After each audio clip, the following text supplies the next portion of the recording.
sistema publikoa! Eta eskatzen dugu, ekiparazio eta publifikazio prozesuak hastea, zaintza sistema publiko privatizatuetako sektore guztietan, bai eskuhartze sozialean, desgaitasunean, etxeko langileen sektorean, zahar-egoitzetan, enplegu zentro bereziak, dena publikotik kudeatzeko apostua egin dezatela.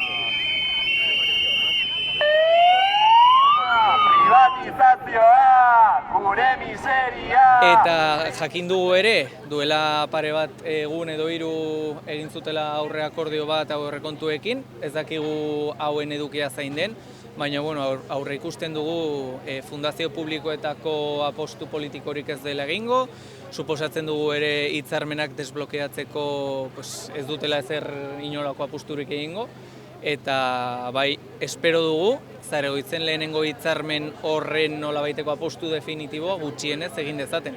Horrela jaso baitzen akordio politikoan, aurrekontuetakoan, aipatzen delako lehenengo hitzarmen hau, baina errealitate bihurtu beharko litzateken hitzarmen bat da, ja duela urte askotan.